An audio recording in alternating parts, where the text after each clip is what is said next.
Abra su Biblia en Mateo. Mateo capítulo 11. Hoy quiero hablarle de un problema almático que nos suele suceder a todos sin excepción. O sea, quiere decir, a todos nos sucede. Quiero hablarle exclusivamente de los impulsos negativos de la carne. Esos impulsos que a veces nos agarra de repente, hermano. A todos. Quiero hablarle de eso porque podemos nosotros a través del Espíritu Santo contrarrestarlo. Es decir, que a través del Espíritu Santo y su fruto podemos nosotros encontrar ese equilibrio. Claro, solo a través del fruto del Espíritu Santo lo podemos controlar, especialmente con la mansedumbre y el dominio propio. Esos son las dos partes del fruto del Espíritu que puede contrarrestar los impulsos que tenemos de la carne. Lógicamente no es tan fácil, pero el Espíritu Santo se nos fue dado con el fruto del Espíritu, ¿verdad? Con las 9 partes, exclusivamente para que nosotros podamos regular nuestra vida. Y que esos impulsos que a veces nos lleva, hermano, a arranques tremendos, no lo contrarrestemos. Y es impresionante porque si nosotros no le damos lugar al fruto del Espíritu Santo, o sea, al amor, al gozo, a la paciencia, a la bondad, al dominio propio y a la mansedumbre, entonces nos puede causar muchas cosas negativas en el alma. Lo más impresionante que miraba es que hay creyentes que les cuesta controlar los impulsos de la ira. Les cuesta controlar el impulso de la rabia, el enojo, los celos.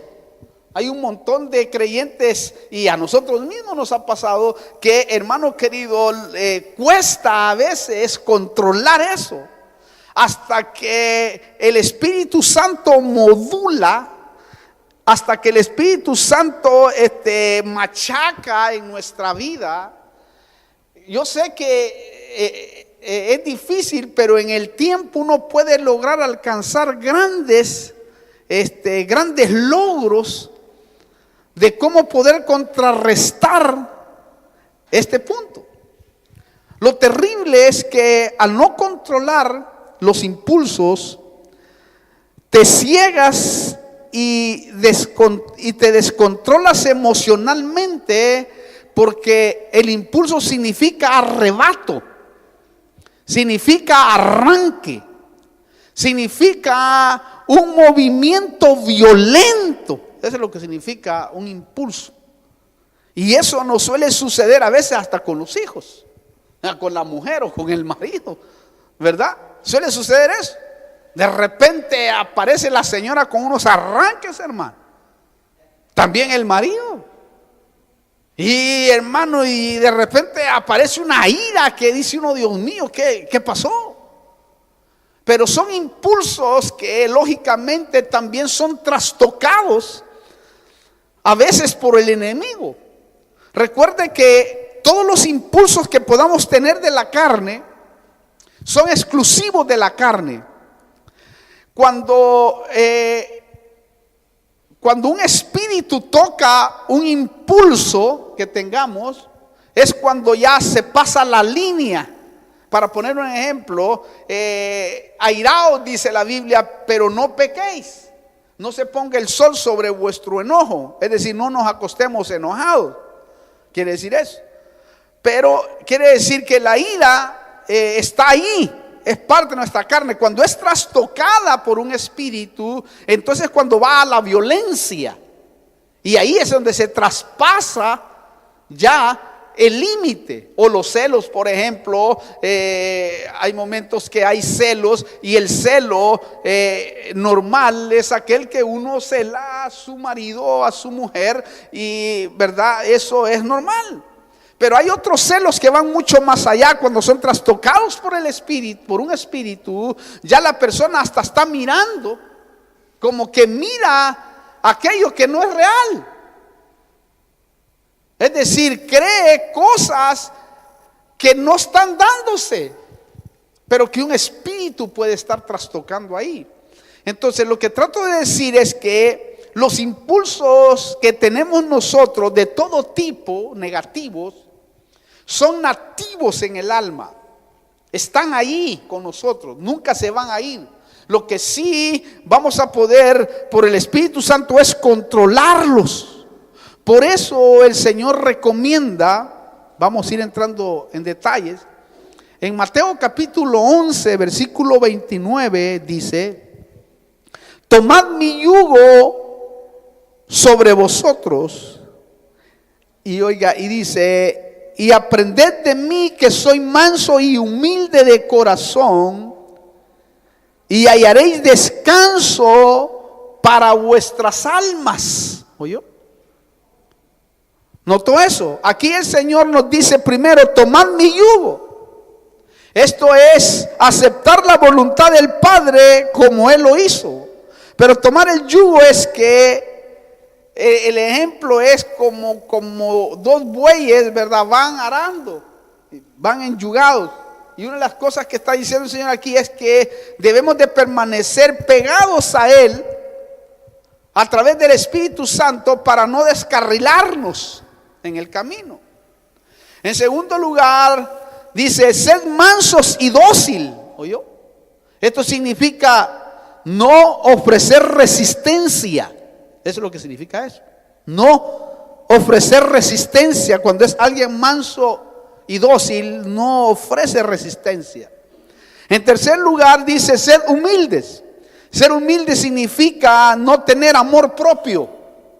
Claro, manso es un término que está estrechamente relacionado con la palabra humildad. Que la humildad debe de ser una humildad de corazón, ¿verdad? Sed, como decía el Señor, imítenme a mí. La humildad está por dentro, debe de manifestarse, porque hay gente que se enorgullece de su humildad y eso es pecado. ¿Me explico? La humildad no es una, aunque se puede expresar por fuera, pero no necesariamente es física. Lo bello es que si le permitimos a este fruto que se manifieste el dominio propio o la humildad, habrá descanso para nuestras almas y los impulsos negativos serán apagados. Porque lo que hace el fruto del Espíritu Santo es apagar los impulsos que tenemos. Eso es lo que hace. Por eso se necesita tener comunión con el Espíritu. Por eso es que el Señor recomendó y dijo: es necesario que yo me vaya para que venga el Espíritu Santo y Él lo guíe, que Él esté allí a la par de ustedes, para que puedan de esa manera contrarrestar lo que van a vivir. Ahora, un descanso interior del alma no es algo meramente exterior en naturaleza. Esto, en otras palabras, ser manso no significa ser menso o tarado, ¿verdad? Porque dice: no, hay que ser manso. Dice: no, sí es cierto, hay que ser manso, pero no menso ni tonto. ¿Me entiende? ¿Por qué le digo esto? Porque la suposición que se hace comúnmente es que cuando alguien es manso es porque no puede defenderse. Esa es la suposición que se tiene, o, hermano, el pensamiento humano que se tiene con respecto a la mansedumbre, pero realmente no es así. No tiene que ver con eso. Lo impresionante es que la mansedumbre manifestada por el Señor y recomendada al creyente es impresionante porque es un resultado de poder. Es impresionante cuando uno, por ejemplo, ha experimentado ese tipo de mansedumbre delante de los trasquiladores o delante de aquellos que nos están ofendiendo. Es tremendo porque hay que vivirlo, y yo creo que el Señor muchas veces nos permite a nosotros pasar momentos difíciles de confrontación, ya sea con un familiar o con alguien que le cae no tan bien uno.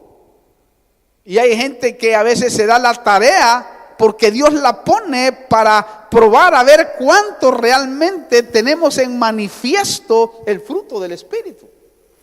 Fíjense que a veces Dios pone gente para que a ver cuánto podemos nosotros o cuánto hemos madurado. Porque a veces, hermano, hay momentos que Dios mío dice, ¡ah, qué tremendo! Entonces podemos decir que la mansedumbre es una parcialidad que ni se entusiasma ni se deprime, simplemente porque no se ocupa en absoluto de su propio yo. O sea, eso es mansedumbre, ¿entiende? Ni se deprime ni se entusiasma. Es decir, permanece intacto hacia lo que está pasando. Por eso los escogidos de Dios deben de vestirse de mansedumbre y de humildad de espíritu. Dice la palabra del Señor ahí en Colosenses capítulo 3, versículo 12, lo dice claramente y debemos de tomarlo en nuestro corazón. Dice: entonces, como escogidos de Dios, oiga, santos y amados, revestidos de tierna compasión. Mire de qué tenemos que revestirnos. Tenemos que tener compasión, revestirnos de bondad. Quiere decir, tenemos que ser bondadosos, revestidos de humildad. Oiga, ahí es donde llegamos, ¿no?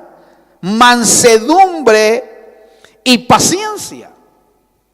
Quiere decir que todo eso tenemos nosotros, o mejor dicho, lo vamos a necesitar en la vida para poder vivir, hermano, una vida equilibrada, para poder vivir una vida sana. Porque déjeme decirle que el fruto del Espíritu, al permitirlo en nuestra vida, de ley lo que provoca es salud al cuerpo. ¿Por qué? Porque baja las tensiones. ¿Por qué? Porque dejas de pensar, hermano, en el problema, en la situación, porque estás ocupado en el Espíritu. Cuando uno tiene el fruto del Espíritu latentemente, o estas cosas que está aconsejando el apóstol Pablo acá, nos va a permitir a nosotros, hermano, poder tener un equilibrio mental, psicológico. Vamos a poder descansar, porque eso es lo que permite realmente este fruto del Espíritu. Entonces, si usted nota, a los hijos de Dios se les apremia a exhibir estas virtudes en nuestra vida. Es decir, el apóstol Pablo o el mismo Señor que se lo reveló a él está diciendo que esas virtudes tenemos que nosotros demostrarlas. Ahora, uno de los ejemplos más tremendos que uno puede mirar en la palabra, y a mí me impacta, usted ya lo ha de haber leído también, y es asombroso cuando uno mira, hermano, en la Biblia, es la mansedumbre de David. Mire, David era un hombre valiente, era un guerrero, era un hombre de sangre, dice la Biblia. Era un hombre que sabía controlar los impulsos negativos, pero porque vivía apegado al Espíritu de Dios. Y era impresionante porque usted sabe que los enemigos en el pasado no eran como hoy tenemos nosotros la lucha contra espíritus, contra demonios, contra potestades, contra gobernadores. Allá los enemigos eran físicos, por eso se mataban los unos a los otros. Y es impresionante porque aquí hay un ejemplo de este guerrero de Dios tremendo, y quiero que lo miremos en 2 de Samuel, capítulo 16. Ahí nos muestra la humildad de David al escuchar la humillación injusta de Simei.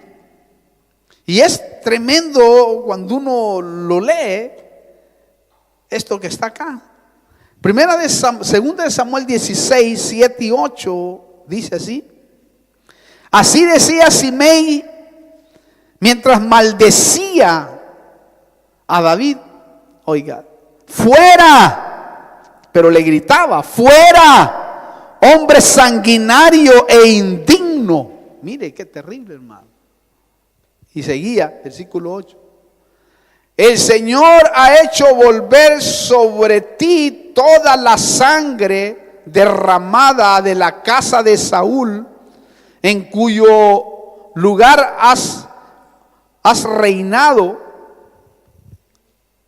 En cuyo lugar has reinado. El Señor ha entregado el reino en mano de tu hijo Absalón.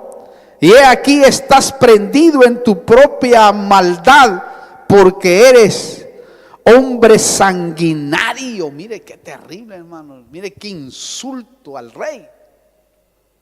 No sé si a usted le ha pasado eso. Es tremendo cuando hay gente que se enmaraña con uno.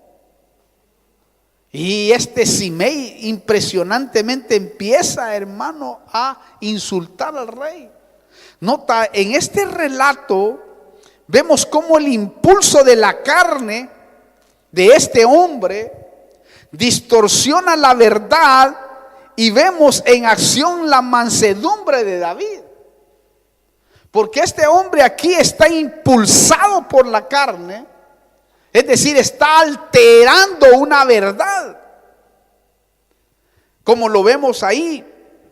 Bueno, miremos cómo un impulso de ira, bronca, rencor, odio, amargura y carnalidad hiere y distorsiona una verdad.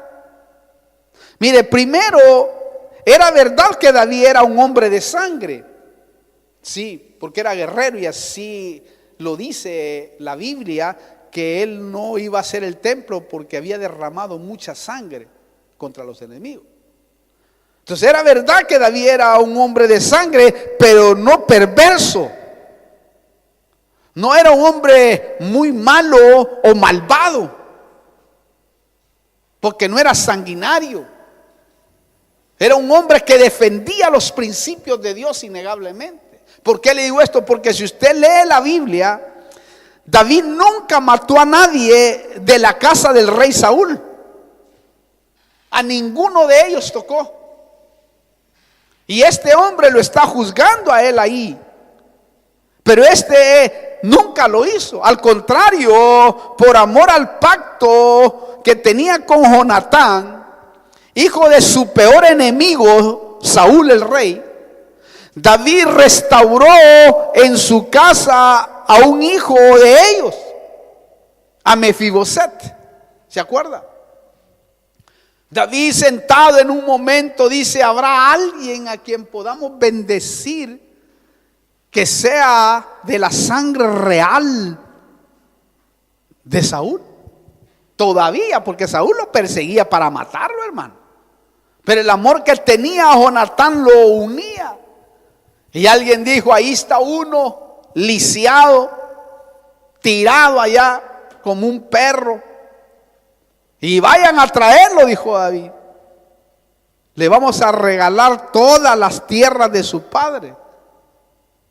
Entonces este hombre estaba mintiendo ahí, realmente, porque estaba alterando algo. Mefiboset tuvo el privilegio de comer todos los días en la mesa de David y heredar las tierras de Saúl que David conquistó. Se las regaló. Ahí en 2 Samuel 9, se la dio, porque él quería honrar, hermano querido, a su amigo en gran manera, Jonatán.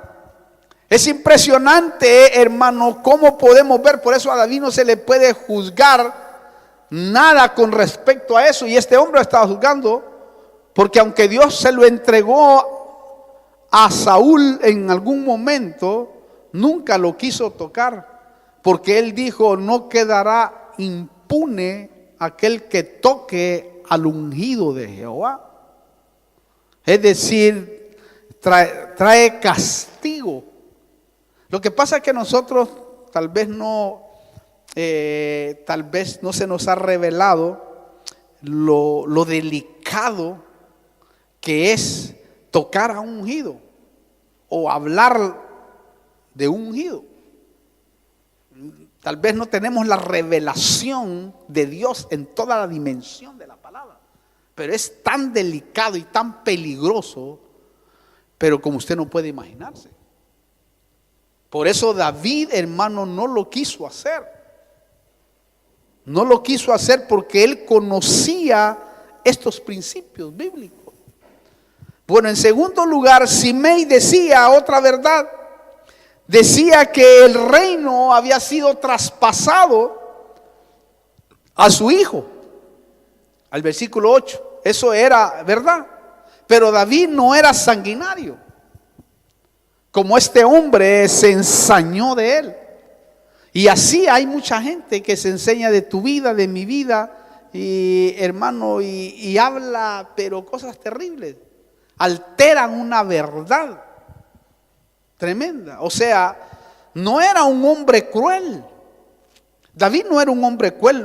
Alguien sanguinario es que es cruel, que, hermano, que hería a las personas o las mataba por matar. David no era así. No era cruel, no hería a las personas o mataba por matar. No era feroz. Porque eso es lo que quiere decir sanguinario. Una persona sanguinaria, que es de esos tipos terribles. Y así hay gente, hermano, sanguinaria en toda la dimensión de la palabra. David era un hombre bondadoso porque era un hombre conforme al corazón de Dios.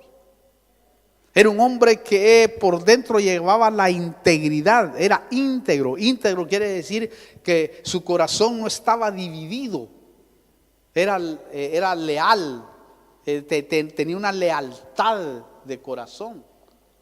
Por eso se le llamó conforme al corazón de Dios. Claro, si lo vemos en la carne, innegablemente no lo vamos a ver nosotros como que fuera así, de esa manera, porque vemos la vida natural de David. Fue tremenda, fue terrible.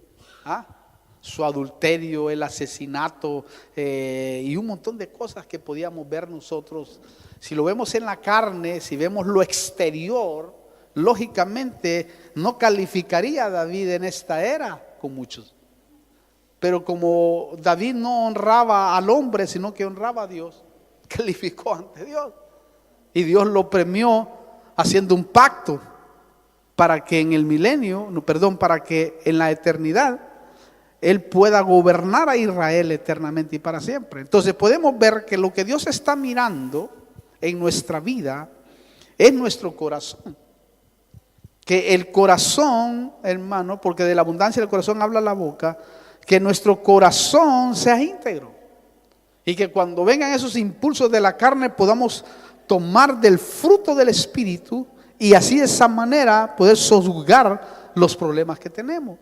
Por eso un amigo valiente de David pensaba así como Simei, ¿verdad? Porque no le gustaba que Simei lo insultara al rey. Hay hermanos que uno ha tenido que, Dios mío, ya están con la espada en la mano, hermano. ¿A quién tengo que ahorcar? Pero mire este varón como dice, porque este hombre Simei iba al lado paralelo, tirándole piedras, polvo, imagínense, al rey.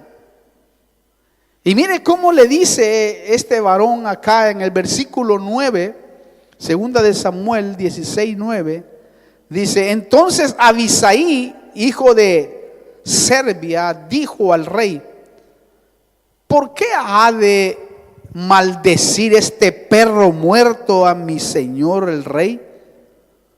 déjeme que vaya ahora y le corte la cabeza. Ay, Dios mío, mi hermano, qué tremendo.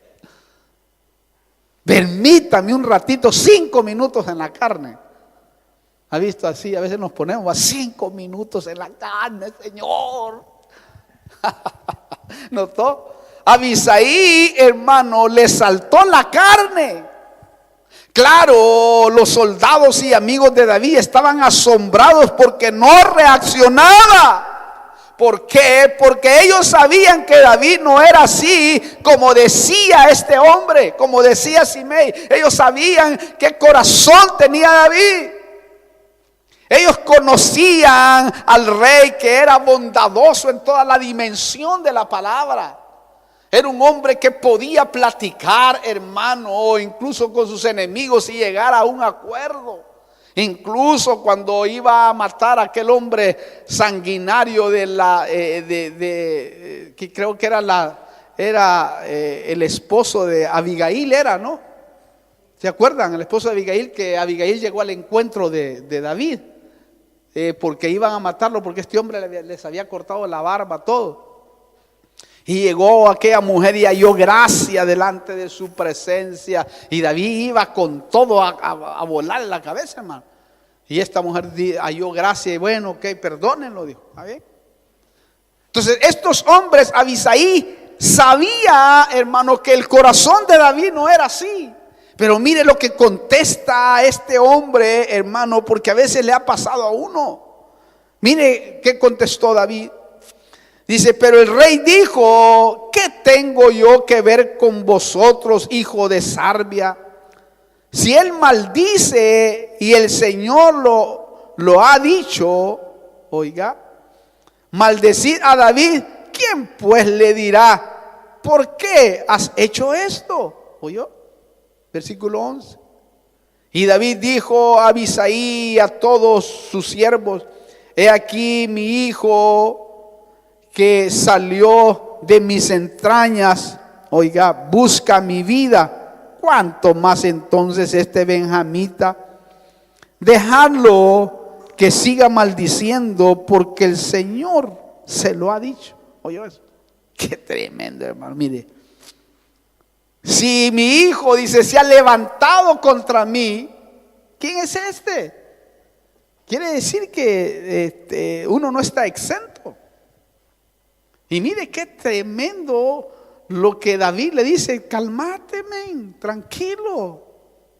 Si el Señor se lo ha dicho. Es una temática que yo aprendí en el tiempo. Si el Señor lo ha puesto, que digan lo que quieran. Pero si Dios no lo ha puesto, que se agarren con el Señor, hermano. Porque a veces Dios puede permitir para probar qué es lo que hay en nuestro corazón. Si es que nos vamos a levantar en ira o nos vamos a levantar en enojo, Dios lo permite. Dios permite todas las cosas para ver qué es lo que hay en nuestro corazón. Y en nuestro corazón lo que debe de ver es bondad, amor, mansedumbre. Debe de ver, hermano, respeto, que es lo que el Señor nos muestra a través de este acto que, hermano, estamos viendo aquí terrible. Este hombre, hermano, no tenía temor realmente, como hay gente que no ha tenido temor en hablar de siervos. En el mundo hablo. Y es impresionante, ya va a ver por qué. Pero sigamos. Entonces, esto es tremendo porque nos muestra que David era un hombre espiritual. Y ya había madurado, ya, hermano, lo habían cambiado a otro hombre. Porque que siga, hermano, insistiendo ahí, insistiendo, era terrible. Lo impresionante es que a veces Dios nos madura a través de insultos, a través de otra piedra como en el río de la vida. A veces Dios nos madura, no sé si a usted le ha pasado, a mí sí me ha pasado a veces experiencias que yo, Dios mío, ¿por qué no le volé la cabeza? ¿Por qué no reaccioné? ¿Por qué no le dije toda la desgracia que puedo y tengo para decir? Y a veces uno tiene que callar porque Dios ahí te prueba. para que Él pueda glorificarse.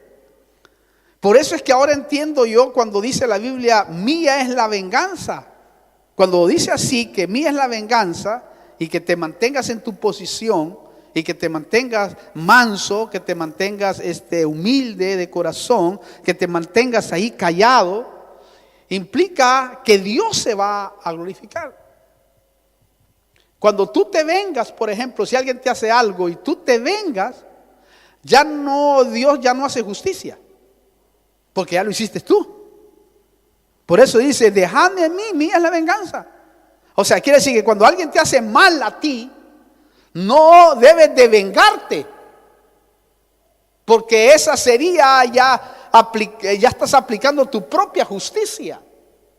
Mejor cállate, mejor busca a Dios. Si tienes que llorar ante su presencia, hazlo, que téngalo por seguro, a la final tú vas a ver los resultados de esa mansedumbre que has tenido ante una situación difícil o una situación en donde alguien te maltrata.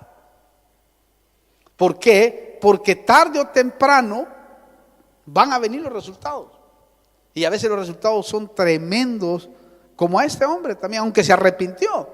Este se arrepintió, pero lo que pasó es que él no...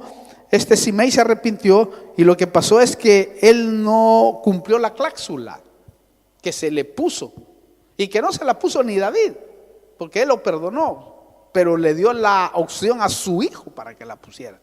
Y es impresionante porque a veces Dios nos madura a través de insultos.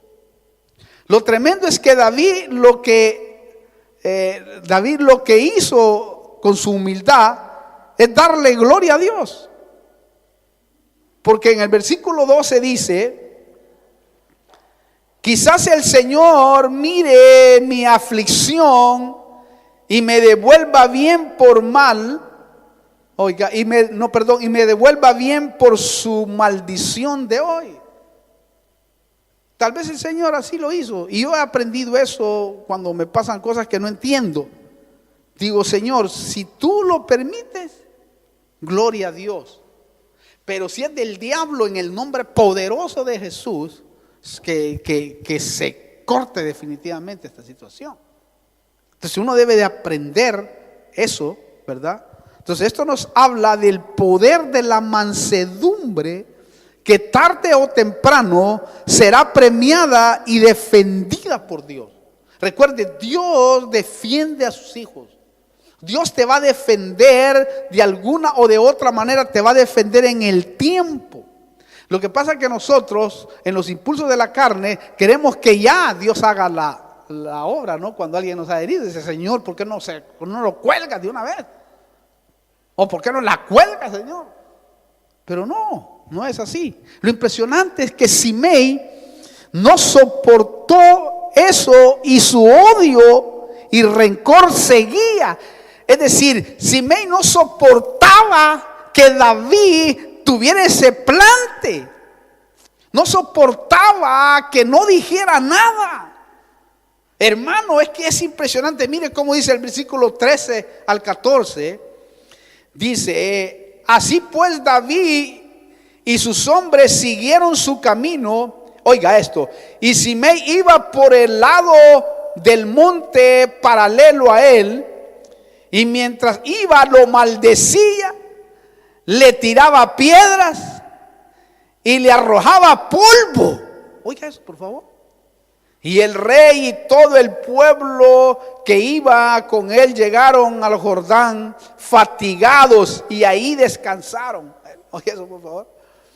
Hermano, llegaron fatigados hermano, viendo a ese tipo que le tiraba piedras y le tiraba polvo. Hay gente que se la agarra con uno, hermano, pero mire, no viven si no están hablando de uno. Oye, en este caso no le tiran polvo, pero hablan de uno, de usted, de mí, no sé qué es lo que, hermano querido, cualquiera, no importa. Pero hay gente que sigue y sigue y sigue. Y Dios mío, hermano, hay que decirle al Señor: Señor, ayúdanos. Es lo único que nos queda. Pero aquí vemos nosotros el ejemplo tremendo de un hombre que nos está dando una lección de cómo debemos nosotros, hermanos, manifestarnos. ¿Por qué? Porque eso es lo que quiere decir que tú estás viviendo en el Espíritu y que no tienes por qué defenderte. El Señor es el que defiende a los suyos. Eso sí, los Simei, escuche, esto es tremendo, y aquí viene algo tremendo. Los Simei no quedarán sin castigo delante de Dios, a menos que se arrepientan y nunca vuelvan a desobedecer. O sea que allí es donde entra esto que le quiero transmitir tremendo. Es decir, alguien puede ofenderte de tal manera que pueda herirte como lo hizo este hombre. Y lógicamente puede arrepentirse.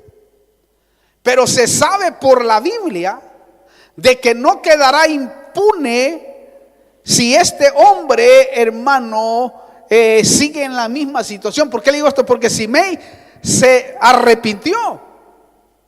Un día que el rey iba, se postró y le dijo: rey, la verdad, perdóname, sinceramente la embarré toda.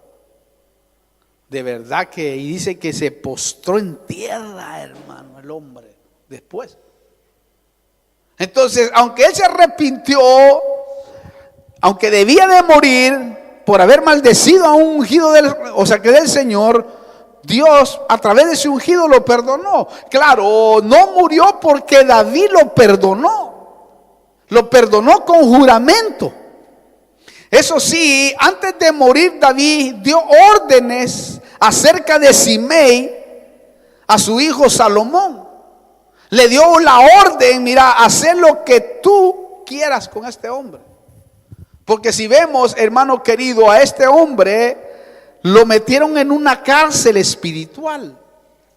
Y quiero que veamos cómo fue este asunto. En Primera de Reyes, capítulo 2, mire qué tremendo esto, hermano. Primera de Reyes, capítulo 2, versículo 8 al 10, dice: y he aquí, está contigo Simei, le dice a Salomón, hijo de Sera, benjamita de Baurín. Él fue el que me maldijo con una terrible maldición el día que yo iba a Mahanaim. Mas cuando descendió a mi encuentro en el Jordán, le juré por el Señor diciendo: no te mataré a espada. Pero ahora pero ahora no lo dejes sin castigo, porque eres hombre sabio. Oiga, sabrás lo que debes hacer con él y harás que desciendan sus canas, y no dejarás que desciendan sus canas con sangre al Seol. Y durmió David con sus padres y fue sepultado en la ciudad de David. Oiga esto. Lo impresionante que usted mira acá en Primera de Reyes es que Salomón, bajo la sabiduría de Dios, echó a Simei a una cárcel espiritual, la cual no debería de violar, porque si la violaba moría irremediablemente. Es decir, que cuando alguien, ¿verdad?, ha hecho algo así, es como que entra a una cárcel espiritual y lo encarcela Dios. Lo encarcela, porque eso es lo que nos muestra espiritualmente acá. Vamos a leer el versículo para entenderlo mejor, versículo 36 al 38 de ese mismo capítulo. Oiga cómo dice: después el rey envió a llamar a Simei, Salomón, y dijo: edifícate, oiga, una casa en Jerusalén, vive ahí y no salgas de ahí a ninguna parte, porque el día que salgas y y pases el territorio Cedrón, ten por cierto que sin duda morirás. Tu sangre recaerá sobre tu cabeza. Entonces Simei dijo al rey: la palabra es buena. Como ha dicho el rey mi señor, así lo hará tu siervo. Y vivió Simei en Jerusalén muchos días. ¿Oyó eso? Lo tremendo es que después de 3 años, Simei se salió del perímetro del mandato y del juramento que había hecho. Mire qué delicado, porque hay una cláusula en ese tipo de personas que ha injuriado. Es decir, Dios le pone una cláusula. Dios perdona, innegablemente, pero en este caso vemos que hay una cláusula que se le puso. Aquí porque es algo físico, pero en los ámbitos espirituales es como que Dios hace una operación en las personas que no tienen cuidado sobre eso. Note el versículo 42, dice: entonces al rey envió a llamar a Simei y le dijo, cuando ya se había salido del perímetro: ¿no te hice jurar por el Señor y te advertí seriamente diciendo, el día que salgas y vayas a cualquier parte, ten por seguro que ciertamente moriráis? ¿Oyó? Y tú dijiste, la palabra que he oído es buena. ¿Notó? Sus mismas palabras lo condenaron. Sus mismas palabras lo llevaron, hermano, a la derrota. Porque por tus palabras, así dice la Biblia en un versículo del Nuevo Testamento, por tus palabras serás condenado y por tus mismas palabras, oiga, serás bendecido. O sea que por tus palabras es tremendo, porque así es como lo va a hacer Dios en el final. Y es tremendo cuando uno lo mira a este hombre allí, hermano. Más, versículo 43 al 46. ¿Por qué entonces no guardasteis el juramento del Señor y el mandamiento que te impuse? Dijo además el rey a Simei: tú sabes todo el mal que hiciste a mi padre David, que tú reconoces en tu corazón. El Señor pues hará recaer tu mal sobre tu propia cabeza, pero el rey Salomón será bendito y el trono de David será firme delante del Señor para siempre. Entonces el rey mandó a Benaí, hijo de Joaida, y este salió y arremetió contra Simei y lo mató. Así fue confirmado el reino, oiga, en las manos de Salomón. Mire qué tremendo, hermano.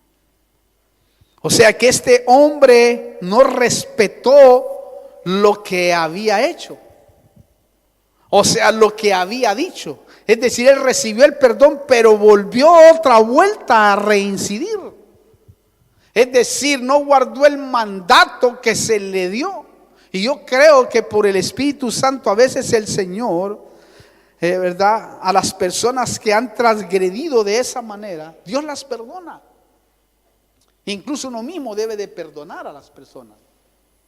Pero creo con todo mi corazón que el Espíritu Santo es el que pone ahora las cláusulas en la vida de las personas para que no violen, porque el momento que violan eso en sus corazones, entonces el enemigo se aprovecha de ellos. Porque esto quiere decir que Dios hace justicia, defiende y respeta las decisiones de sus ungidos con respecto a estos asuntos. Aquí está claro. Ahora yo voy a ir terminando. ¿Cómo resuelve usted sus arranques, sus impulsos cuando aparece la injusticia? O cuando el niño tira la leche, ¿cómo resuelve usted? O cuando el niño tira la comida, ¿Cómo resolvemos nosotros esos asuntos?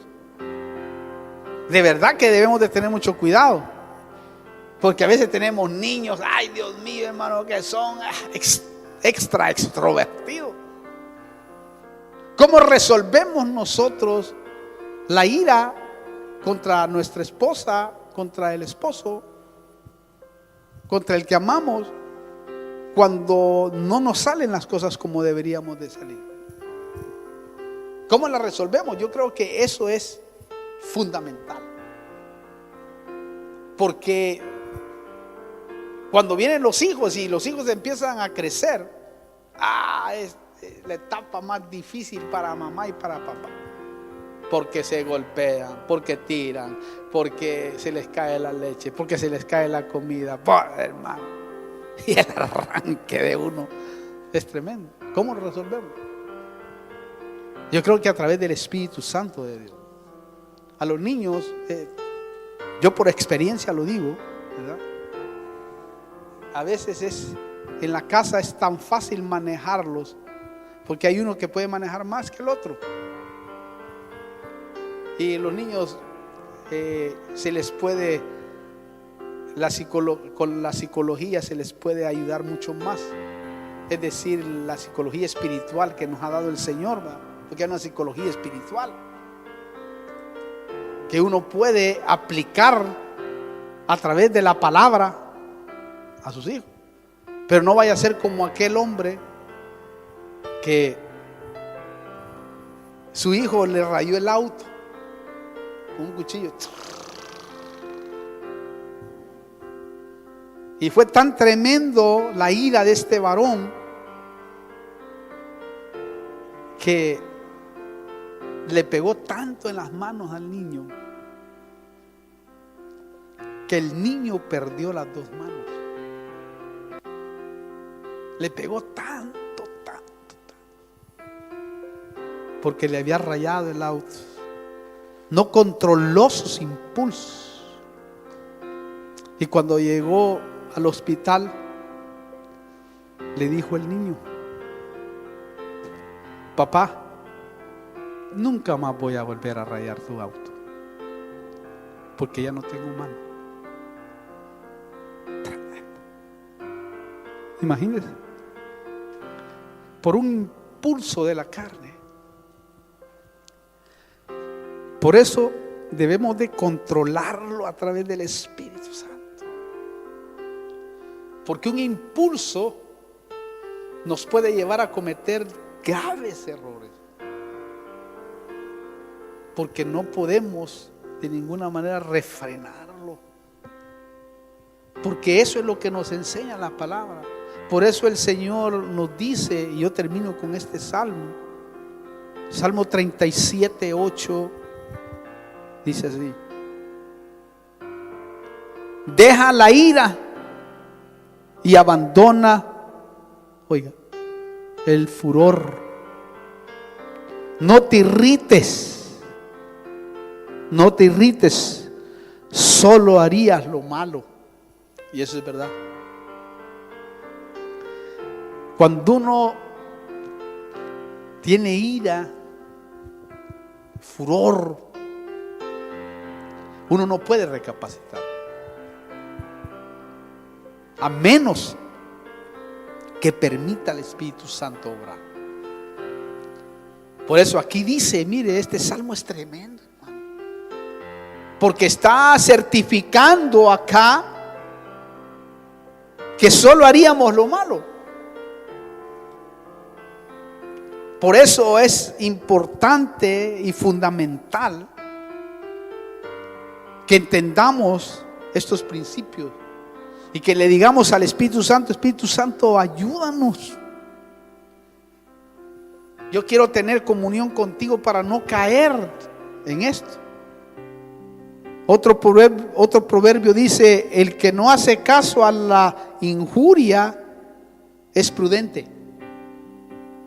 Porque si tú haces caso a la injuria, es como que aquel impulso de la carne, ¿no?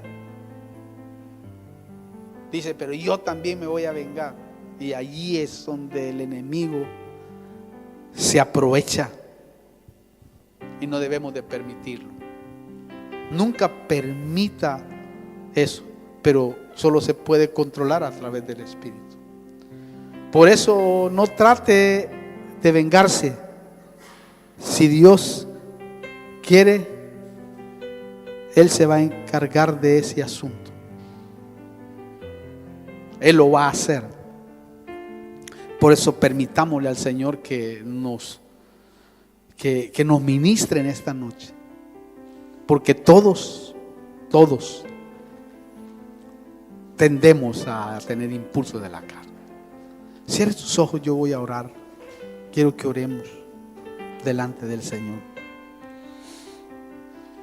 Y vamos a pedirle al Señor que nos ayude realmente.